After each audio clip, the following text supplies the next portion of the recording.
She was on her knees in the red dirt beside a drainage channel, and the boy almost walked past her. He had somewhere to be. He always had somewhere to be. A bag to carry, an errand to run, a few coins waiting at the end of some small task. That was the whole architecture of his life. Small tasks strung together like beads on a wire, each one keeping him alive until the next. He was 16 years old, and he had learned, the hard way, that stopping for strangers cost you things you could not afford to lose. Time. Energy. The particular emotional callus that kept you moving when the world kept showing you its worst face. But he stopped. He stopped because of the sound she made. Not a cry. Not a scream. Something quieter than that. A low, controlled exhale that a person makes when they are in serious pain but have decided not to surrender to it. A sound that told him, before he even turned around, that whatever was happening behind him was not small. She was wearing clothes that did not belong near a drainage channel. Even he could see that. The fabric of her dress, deep green, the color of the inside of a forest, was the kind of fabric that cost more than he had ever held in his hands at one time. Her shoes, now dusty, had been immaculate an hour ago. He could tell. And she was very pregnant. 8 months at least, maybe more. And she was on her knees with one hand pressed flat against the ground and the other pressed flat against her belly. And she was breathing in a way that frightened him. He crouched beside her. He did not ask if she was okay. It was obvious she was not okay. He asked quietly what she needed. She looked up at him. Her eyes were sharp even then, even on her knees in the dirt with pain moving through her body like a current. Her eyes were the eyes of a woman who was used to assessing situations quickly. She looked at him, and she saw a boy in worn-out sandals and a shirt that had been washed so many times the color had given up. She saw the lean, careful face of someone who had grown up deciding things for himself. And something in her, something underneath the pain and the fear, relaxed very slightly. She said, "I need to get to a hospital now." He said, "I know where one is." What happened in the next 40 minutes would change both of their lives in ways that neither of them could have predicted. Standing there beside that drainage channel in the heat of a Wednesday afternoon. But we will get to that. First, you need to understand who they were, where they came from, what had brought each of them, separately and by completely different roads, to that particular stretch of red dirt ground on that particular day. Because nothing in this story happened by accident. And nothing in this story was as simple as it first appeared to be. His name was Tabena. He had been given that name by the woman who ran the small church near the motor park. A woman named Sister Ngozi, large and warm and permanently busy, who had found him sleeping behind the church one morning when he was 5 years old. He did not know his surname. He did not know where he had come from before the motor park. What he knew, what he could remember, and only barely, was a long journey on a bus, and a woman's hand holding his, and then the hand letting go. And then the bus moving away. And then him, alone on the ground, with the noise of the motor park all around him like a living thing. Sister Ngozi had named him Tabena. God is good, it meant. She had said it with the particular stubbornness of a woman who had decided to believe something despite all available evidence to the contrary. He had grown up in the motor park and its surrounding streets. Not in a house, in the spaces between things. Behind stalls. Beneath the corrugated roofs of mechanics' workshops. In the back room of a pepper soup seller named Mama Uju, who gave him food in exchange for washing pots and keeping the area around her stall clean. He swept. He carried. He ran messages. He learned the rhythms of the market, who needed what and when, who would pay a fair price and who would cheat a boy without a second thought, which streets to take at certain hours and which ones to avoid. He was not educated in any formal sense. But he was educated in the particular way that surviving teaches you things no school could. He could read. Sister Ngozi had taught him that, using church pamphlets and the occasional old newspaper, and he read everything he could find. He had a memory that held things precisely, and he had a quality that was harder to name, a kind of stillness at the center of him that people noticed without being able to say why. When he spoke, people listened. Not because he spoke often, because when he did, he meant every word. He had one friend, a boy named Chikwudi, 2 years older, who also lived in the margins of the motor park and who had a gift for finding things. Food, information, small opportunities, that Tabena did not have. Chikwudi was funny and restless and a little reckless, and he made Tabena laugh in the specific way that only one person in the world can make you laugh. They looked out for each other. In the world they lived in, that was everything. Tabena had one thing he wanted. Not money, not a big house, not the life he sometimes glimpsed through the windows of the cars that moved through the wealthier parts of the city. What he wanted was simple, and he thought about it most nights before he slept. He wanted to know why the woman on the bus had let go of his hand. Not to be angry at her. He had gone past anger a long time ago, in the way that children who are left behind sometimes do, not by healing, but by building something over the wound so they can keep moving. He wanted to know because not knowing left a space inside him that nothing else could fill. A space shaped exactly like a question that had no answer. That was Tabena, 16 years old, worn sandals, a shirt with no color left, and a stillness inside him that the world had not yet managed to break.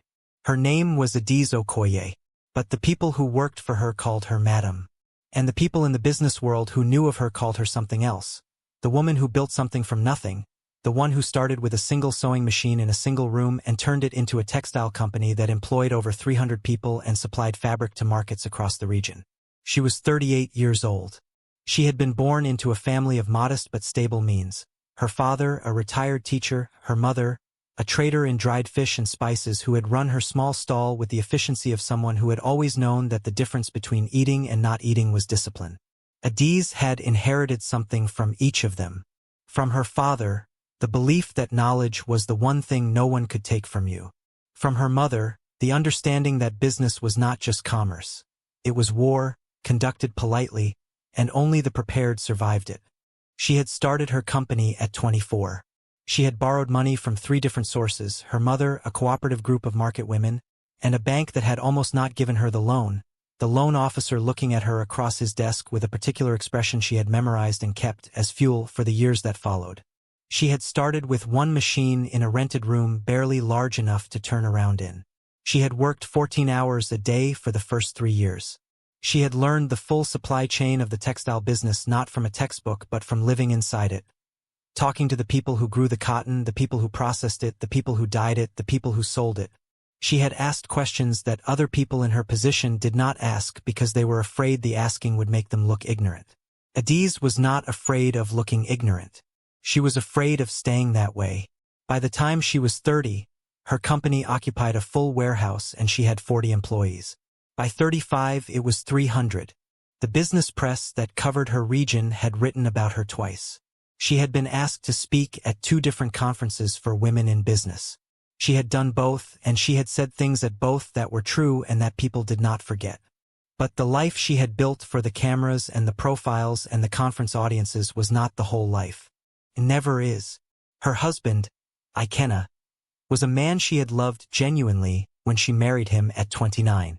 He was charming in the specific way of men who have always been found charming, effortlessly, without trying, in a way that eventually stops being a gift and becomes a habit that replaces genuine effort. He had his own business, smaller than hers but something he was proud of, and for the first few years they had been good partners. 2 driven people who respected each other's ambitions. But ambitions change. Or rather, people change and their ambitions reveal different things about them as they do. By the time Adiz was 35, she and Ikenna had been living in the same house for 6 years, but inhabiting different silences. He resented her success in a way he would never have admitted to, a man with no vocabulary for the particular shame of being married to a woman who had outgrown him, and he expressed this resentment in the way people express things they cannot name. Sideways, obliquely, in small cuts delivered as jokes. In the comment at dinner about how her company was running her rather than the other way around. In the way he spoke about her in front of his friends. Affectionately, but always with an edge that diminished. In the long silences after she came home late that said everything he had decided not to say with words. She had tried. She had tried in the specific, exhausting way that women who are determined to make something work try. Rearranging herself slightly, being quieter about her successes, taking his calls even in the middle of important meetings, softening the edges of who she was so the space around her would be more comfortable for someone else. She had tried and it had not worked because the thing she was trying to fix was not something that could be fixed from her side. The crack in their marriage was not something she had made. It was something she had simply noticed too late was already there. She had suffered 2 miscarriages before this pregnancy. The first at 20 months into their marriage. The second 2 years later. Both had happened quietly. She had grieved them in private, in the way she did most things that cost her, and neither had been fully processed between her and Ikenna. They had moved forward without moving through it. The gap that grief leaves, when it is not shared, widens into something that eventually has its own gravity. This pregnancy, her third attempt at 38, had been achieved with difficulty, with medical intervention, with a level of hope that she kept carefully contained so it could not destroy her if it broke. She had told almost no one. Not even her mother, who lived in another city and who would have worried in a way that Adiz did not currently have the bandwidth to manage. She had told Ikenna, who had responded with warmth that felt genuine but also felt like a performance, as though they had both agreed, without discussing it, to play the roles of husband and wife expecting a child, rather than simply being those things. The morning of the day she ended up on her knees in the red dirt beside a drainage channel. She had been on her way to meet a fabric supplier whose warehouse was in a part of the city she did not usually visit herself. Her driver had called in sick. Her assistant had offered to arrange a substitute, and Adiz, perhaps because she had been spending too much time in the controlled, air-conditioned world of boardrooms and convoy vehicles, had said no. She would drive herself. It would take 40 minutes. She would be fine. She was not fine. She had taken a wrong turn somewhere and found herself in a maze of narrow roads she did not know. The kind of road where the drainage channels ran open beside the path and the electricity poles leaned at angles that suggested they had given up on vertical as a concept. She had stopped the car to consult her phone. And that was when the pain arrived. Not gradual, not building, but sudden and enormous and wrong. The kind of pain that speaks in a register beneath language, that the body understands before the mind can catch up. She had gotten out of the car, why, she could not afterward say, instinct perhaps, the animal instinct that says not here, move, get to somewhere safer, and she had made it about 6 steps before her legs failed her. And that was where Tabena found her. On her knees in the red dirt with one hand on the ground and one hand on her belly and a sound coming out of her that was the sound of someone deciding not to give up. He was 16. He had no phone. He had never been inside a hospital. But he knew where the nearest one was because the motor park world teaches you certain things automatically. Where the police station is, where the nearest drinking water is, where the nearest hospital is. You know these things the way you know how to find food. Because your life may depend on any one of them at any moment. He looked at her car and she gave him the keys without him asking. She gave him the keys and climbed into the back seat with difficulty. He helped her, one hand under her arm, careful, and he drove. He had never had a formal driving lesson. He had watched drivers at the motor park his whole life. He drove slowly and he drove carefully, and when he hit a bump in the road and she made that sound again, he said, "I am sorry," and she said, "Keep going," and he did. At the hospital, the staff moved quickly when they saw her. Someone asked who he was, her son, her driver, what? And he stood in the corridor not knowing what to say. He was not her son. He was not her driver. He was just the boy who had stopped. He waited. He did not know why he waited. He sat on a plastic chair in the hospital corridor and he waited for 2 hours, and when a nurse came out and said the patient was asking for the boy who brought her, he stood up and went in. She was in a bed, connected to a monitor, her face less gray than it had been in the car. The baby was still in place. The crisis, a condition the doctors named in language she translated for him later, had been caught in time. If she had been on the ground much longer in that heat, they said, it might have been different. She looked at him for a long moment. Then she said, "What is your name?" He told her. She said, "Tabena."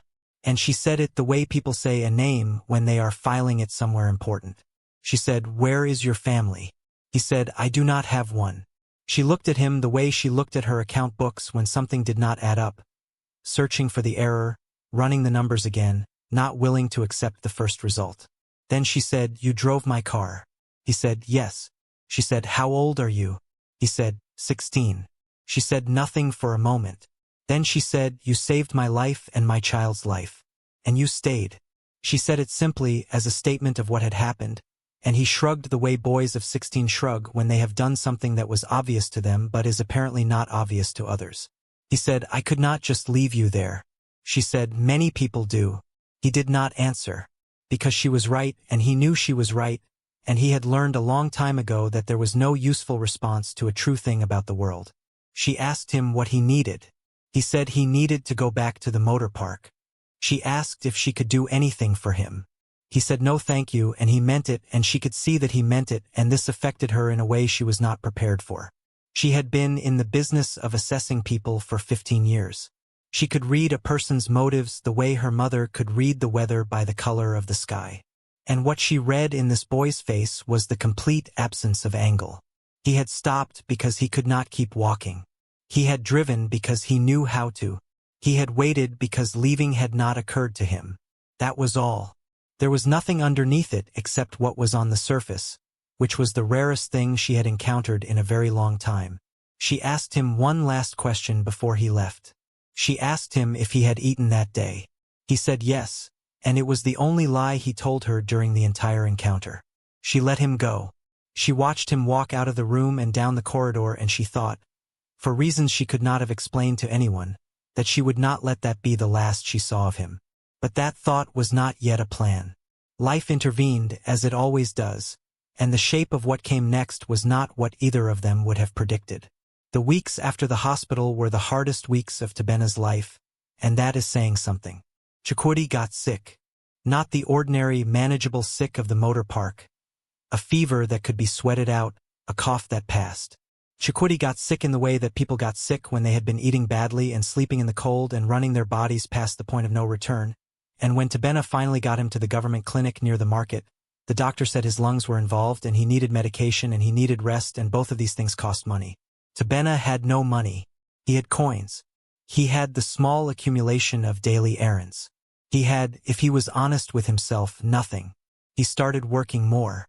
Not just the usual carrying bags, running errands. He started working the kind of hours that left no room for thought, which perhaps was the point. He loaded trucks at the motor park at 5 in the morning, before the regular traders arrived. He sold newspapers on the roadside between 9 and noon. He did deliveries for a provisions shop in the afternoon. He went back to the motor park at night to do whatever needed doing for the drivers who tipped small but tipped consistently. He slept 4 hours, sometimes 3. He bought the medication for Chukwudi in increments. A week's worth at a time, then another week's, counting out the notes and the coins with a precision that left nothing to chance. He did not think about the woman in the green dress. Or rather, he did not allow himself to think about her, which was different. He had learned very early that allowing yourself to think about things that were outside the reach of your daily life was a luxury that cost too much. The woman in the hospital was outside his reach. She was in a different universe, the universe of fabric that cost more than his weekly earnings, of cars and drivers and pregnancies that were complicated enough to require special doctors. He filed her where he filed most things that were beautiful and impossible, in the part of himself he did not open. Chukwudi got better. Slowly, week by week, his color returned and the cough diminished, and one morning he sat up and ate a full bowl of food, and Tabena sat next to him on the floor of the small room they had recently started sharing. A room Mama Uju had started charging them a tiny amount for, which was still more than they had comfortably before, but which was dry and had a door, and something in Tabena's chest released. A thing he had been holding for weeks without knowing how tightly he'd been holding it. Chukwudi looked at him and said, "You look terrible." Tabena laughed. For the first time in weeks. A real laugh, not the polite, performed kind. Chukwudi said, "What happened to you while I was sick?" Tabena said, "Nothing. I worked." Chukwudi said, "You look like you have been carrying the whole motor park on your back." Tabena said, "Someone had to."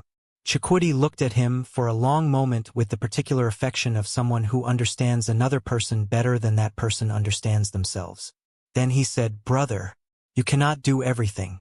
Then he paused and said, "And you still haven't told me about the woman with the fancy car." Tabena had told Chukwudi, in brief, about the afternoon at the drainage channel. He had not told him about the hospital. He had not told him about the question she had asked him at the end, about whether he had eaten. He had not told him that he thought about the expression on her face sometimes, not with longing, but with a curiosity he couldn't put words to, as though she had been reading him as carefully as he had been reading her, and he wondered what she had found. He said, "That was nothing." Chukwudi said, "It did not sound like nothing." Tabena said, "It was a woman in trouble who needed help. I helped. That is all." Chakoti looked at the wall for a moment. Then he said, "You know what your problem is? Your problem is you think being kind costs something. So you always try to pretend you were not." Tabena did not answer. Because Chakoti had a quality, the irritating, irreplaceable quality of people who see you clearly, of being right at exactly the moments when you least wanted him to be. It was another 3 weeks before Tabena heard anything. He was at the provisions shop, stacking crates in the back room, when the owner called out to him. There was someone at the front asking for him. He walked out cautiously, the way you approach unfamiliar situations when you have lived long enough in a world where unfamiliar situations are often trouble. The person at the front was a woman he did not recognize. Middle-aged, well-dressed, with the bearing of someone who worked in an office of consequence. She said she worked for Okoye Fabrics and Textiles. She said her employer, Madame Adiz, had sent her to find him. She said Madame Adiz wanted to see him, if he was willing, at a time that was convenient for him. He stared at the woman for long enough that she asked, gently, if he was all right. He said, "Why?" The woman said, "Madame did not tell me why. She said to find him and ask him. She said to tell him there was no obligation. He said he would need to think about it." The woman left a small card with a phone number on it and told him he could use any phone to call. She said Madame would not mind if it took him a few days to decide. He thought about it for exactly 1 day. He thought about it from the angle of risk, what he had to lose, what the possible trap was. He turned it over in his mind the way you turn over something you have found on the road, looking for the catch, the broken part, the thing that explains why it was left there. He could find nothing. A woman who wanted to harm a boy from the motor park would not send a polite message through an employee. She would not include the phrase "no obligation." He went. The building where her company was headquartered was on a road he had never walked down before. The kind of road where the surface was smooth enough that you noticed its smoothness because you were not used to it. The kind of road where the building sat behind low painted walls and there were small manicured plants near the entrance gates and security guards who were professionally trained and who asked his name and found it on a list. His name was on a list. He was taken through an interior that smelled of fabric and newness and something lightly floral, through a series of rooms where women and men worked at machines and at desks and at long tables covered in bolts of cloth in colors he did not have names for. He was taken to an office that was large but not ostentatious, a room that said work was done here, not power displayed. There were fabric samples on one wall, pinned in rows. There were stacks of folders on the desk. And behind the desk, sitting with the straight-backed posture of someone who had never quite learned to be comfortable in chairs because she was always thinking about what needed doing next, was Adiz Okoye. She looked different from the last time he had seen her. The gray was gone from her face. She was, he noticed, very near the end of her pregnancy now, perhaps a month away, perhaps less. She looked tired in the way of someone carrying something enormous and carrying it deliberately, with full knowledge of the weight. She stood when he walked in, which surprised him. People did not stand for boys from the motor park. She said, "Tabena, thank you for coming." He said, "You sent someone to find me." She said, "I did. I was not sure you would come." He said, "I was not sure either." She sat down and gestured to the chair opposite, and he sat, careful, in the way he was always careful in spaces that were not made for him.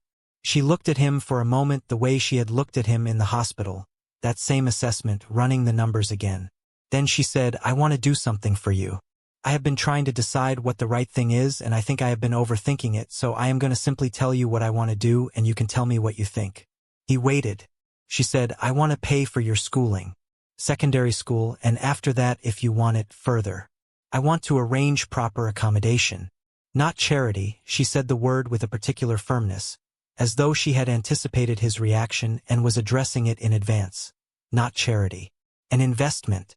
Because I believe the person who stopped to help me when I was on the ground is someone the world should have more of.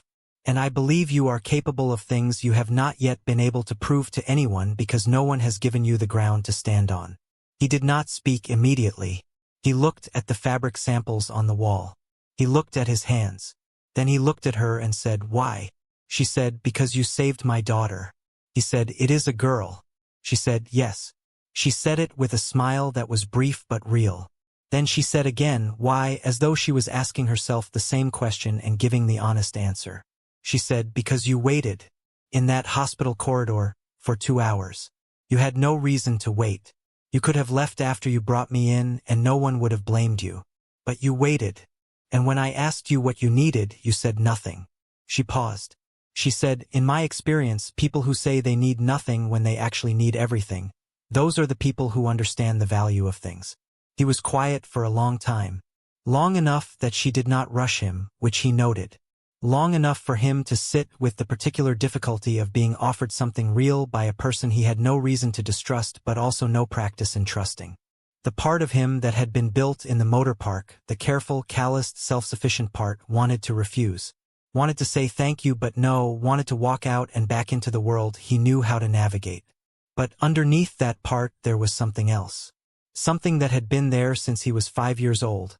Sitting in the dirt of the motor park with the noise all around him and a question in his chest with no answer. Something that wanted, despite everything, to be given a chance to find out what he was capable of. He said, I have a friend. He was sick. He is better now, but he has nothing. If I go to school, what happens to him? She said, tell me about him. He told her about Chikwudi. Not everything. He did not know how to give everything to someone he had known for 1 hour spread across 2 meetings. But enough. The motor park. The sickness. The way Chikwudi could find anything and make anyone laugh and had a gift for understanding how systems worked. Markets, people, negotiations. That no one had ever recognized or developed because no one had ever had reason to. She listened the way people listen when they are actually listening, not simply waiting for their turn. Then she said, bring him. We will see what can be done. He looked at her. He said, you do not know him. She said, I did not know you either. He sat with that. Then he said, what do you want from us in return? She said, I want you to work hard.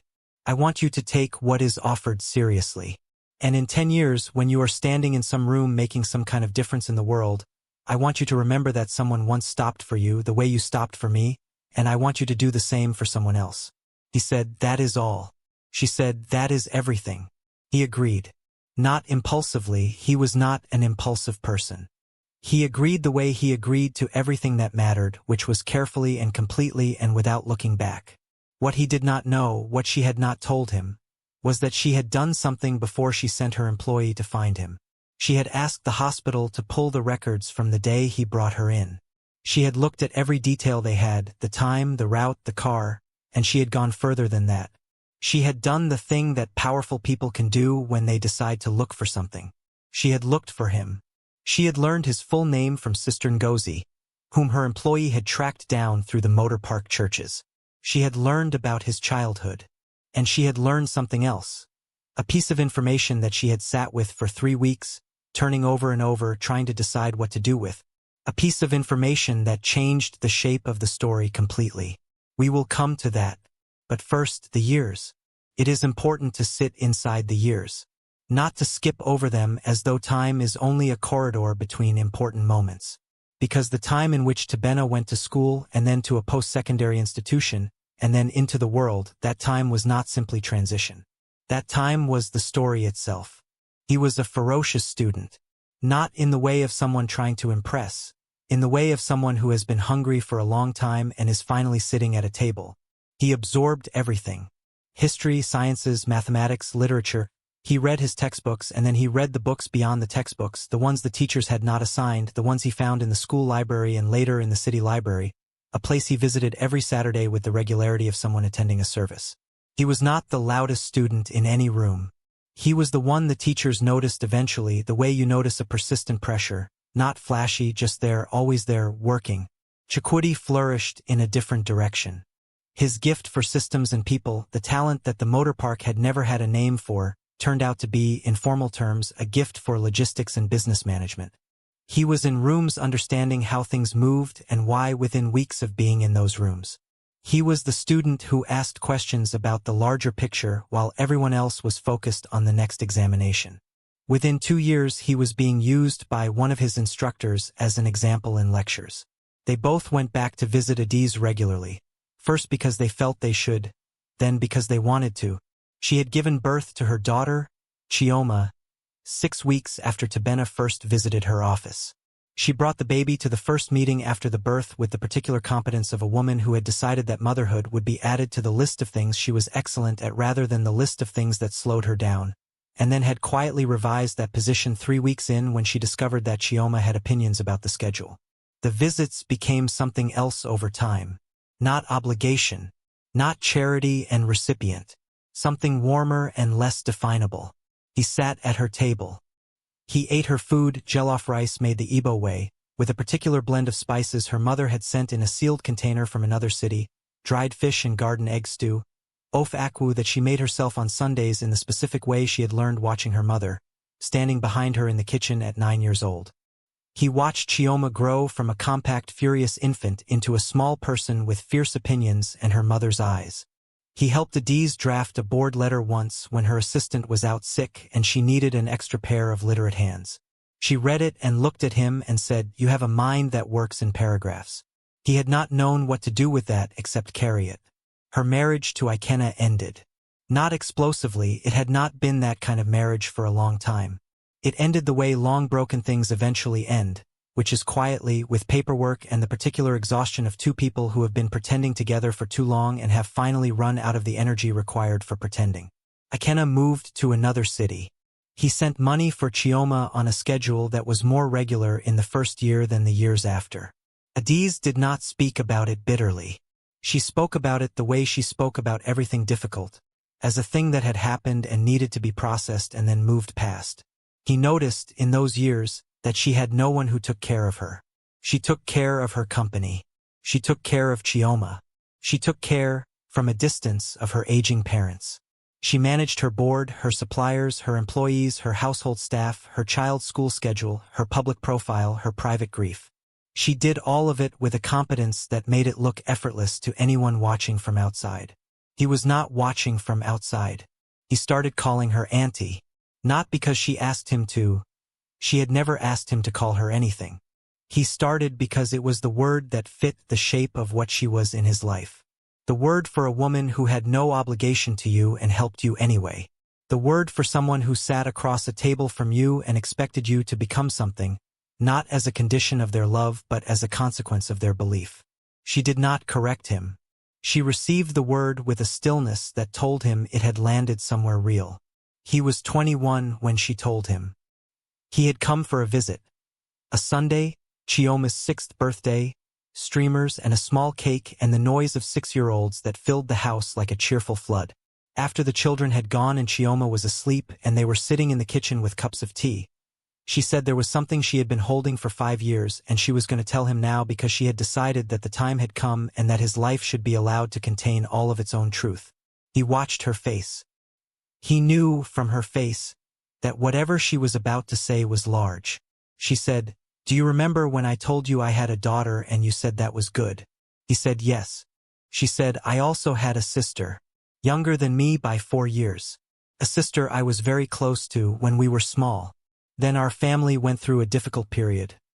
Money, conflict between our parents, the kind of pressure that breaks things in families that were not strong enough to hold. Our family was not strong enough. My sister and I were separated when I was 14 and she was 10.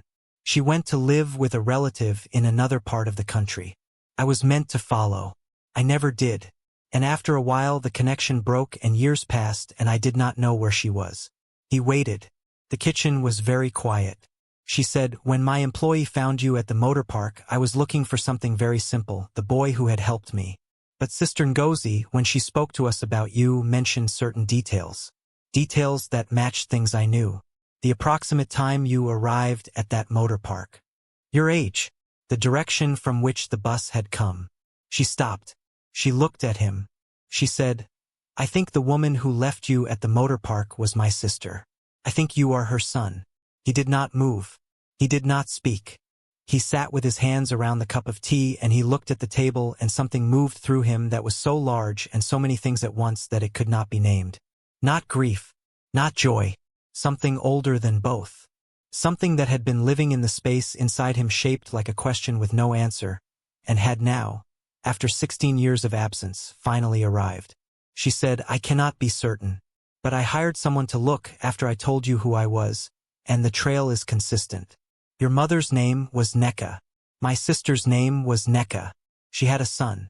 She was in the kind of trouble, financial trouble, health trouble, the kind of compound desperation that collapses a person's options until one terrible choice looks like the only way to protect someone you love. The kind of trouble that I did not know about because we were not in contact. And she put her son on a bus. And her son is... She stopped. He looked up. She said, I believe her son is you. He was quiet for a very long time. Long enough that the refrigerator cycled on and off twice. Then he said, and you have known this for 5 years. She said, I have known it as a strong probability for 5 years. Yes. He said, why did you not tell me when you first found out? She said, because I needed to be sure. Because I needed the thing I was offering you, the school, the accommodation, the chance. I needed it to be real regardless of who you were. I needed you to know that it was not given because of blood. It was given because of who you were on that road. If I had told you earlier, you would never have been certain. You would always have wondered if the help was because of obligation rather than choice. He looked at her. He said, that is what you were thinking. She said, yes. He said, what happened to her? To my mother. She said, I am still looking. What I know is that she became ill a few years after you were on that bus. I know she was being cared for by a family in another state. Beyond that, I do not yet have the end of the story. He sat with that. The tea had gone cold. Outside, very faintly, he could hear Chioma's breathing through the baby monitor that Adiz still kept in the kitchen out of habit. Even though Chioma was 6 now and did not need it. A small, steady sound. Life continuing. He said, you are my aunt. She said, it appears so. He said, and Chioma is my cousin. She said, yes. He put his hands flat on the table. He pressed them down. He looked at his hands and he thought about all the things those hands had carried. Crates at the motor park, medication for Chikwudi, the steering wheel of a woman's car on a road he did not know, the pages of more books than he could count. He thought about Sister Ngozi saying his name for the first time. God is good. He thought about what it cost to believe that in a life that gave you so little evidence for it. Then he looked at Adiz, who was watching him with the particular quality of stillness that people have when they have put something enormous down and are waiting to see what the earth does. He said, I am angry. She said, I know. He said, I am angry that she left me. I am angry that I did not know. I am angry that it took so long. She said, yes. He said, and I am grateful. He said, and I do not know how to hold both of those things at the same time. She said, you do not have to hold them at the same time. You can put one down and pick it up later. You can alternate. There is no rule about how long grief and gratitude have to share the same room before one of them leaves. He said, did you grieve for her? She said, I have been grieving for her since I was 14 years old. In increments. The way you grieve someone who is not dead but is gone. Who is alive somewhere in the world but not in yours. She said, when I found out about you, I grieved again. And then something else happened alongside the grief, something I did not expect. Something that felt like... She searched for the word. Like the story was not over. Like there was still a chapter. He looked at her for a long moment. Then he said, I think the chapter is us. She pressed her lips together. She nodded once. Her eyes were bright. She said, I think so too. He found Neka, his mother, 8 months later. She was alive. She was 62 years old and she had been living quietly in a small house in a rural area 3 hours from the city, kept by the family who had taken her in, who had fed her and cared for her through her illness and kept her alive out of a combination of kindness and the conviction that people who needed care should be given it. She was not well. Her health had declined significantly over the years, but she was alive. The meeting was not like anything Tabena had been prepared for. He had prepared for it in every way he could. He had thought about what he would say. He had thought about whether he would be angry. He had thought about all the possible versions of the woman on the other side of the door. She was small. That was the first thing. She was smaller than he had expected. She sat in a chair near the window, and when he walked in she looked at him, and he watched her face collapse and rebuild itself in the space of a single breath. And in that rebuilding he saw everything she had been carrying since the day she had let go of his hand on a bus. He sat next to her. He did not speak for a while. Then he said, I know you were sick. She said, I could not care for you. He said, I know. She said, I thought if I put you where there were people, where it was busy, someone would see you. Someone would know what to do. He said someone did. She wept. In the specific, uncontrolled way of someone who has been holding something for far too long and has finally been given permission to put it down. He sat with her. He did not try to stop it. He let it go where it needed to go, and when it had gone there, he took her hand. He said, I am not going to tell you it was all right, because it was not all right. I spent years not knowing. I spent years with a question in my chest that nothing could answer. She said, I know. He said, but I am going to tell you that I am here, and that the people who found me were good people, and that somehow, in the way that things sometimes happen, your sister found me. Your sister, Adiz. The sound she made when he said that name, the sound a person makes when something lost and loved and grieved returns, was not a word. It was something older than words. He held her hand and did not let go. What you have just heard is a story about a boy who stopped. It is easy to tell this story as a story about a wealthy woman and a poor orphan and the transaction of generosity. But that is the surface of it. The surface is not the story. The story is what was underneath. Tabena stopped because he had not yet learned not to. The world he lived in had shown him, repeatedly, that stopping for strangers costs you things you cannot afford. And yet the quality inside him, the particular quality that Sister Ngozi had prayed into existence and that Mama Uju had fed and that Chikwudi had teased and that the motor park had not managed to fully extinguish, that quality did not listen to the argument. It simply stopped. That is the first lesson, and it is the oldest one. Who you are in the unobserved moments, when no one is watching, when there is no reward, when the calculation says keep walking, that is the only version of yourself that is truly yours. Everything else is performance. Only the thing you do when no one is watching is real. The second lesson is for anyone who has been helped and has felt, in the receiving of help, something uncomfortable. Something that sits wrong. Tabena felt it. He felt it when he sat across from Adiz in her office and she offered him something he needed. The instinct to refuse. The pride of the self-made, even when you have not yet made yourself. That instinct is not weakness. It is the scar of a life that taught you that needing things is dangerous. But here is what the scar forgets. Accepting help with grace, accepting it fully and seriously and with the intention to honor it, is not weakness either. It is its own kind of courage. The courage to believe that you are worth the investment. And the third lesson, perhaps the deepest one, is this. Adiz found Tabena because Tabena stopped. But Tabena stopped because of who he was, which was partly the product of every person who had ever paused long enough to give him something. Sister Ngozi and her name, Mama Uju and her pots, Chikwudi and his irreverent, accurate love. Every act of stopping ripples forward. Every person who pauses to help is planting something they may never see grow. Adiz did not know, on the day she first helped Tabena, that she was completing a circle that had begun in her own family. She was simply doing what she believed was right. That is the whole machinery of goodness. It does not announce itself. It does not require a connection to the outcome. It only requires the willingness to stop and to give what you have, and to trust that the world is larger than your ability to see all of it at once. Tabena found his mother. He found his aunt. He found his cousin. He found his name in the fullest sense.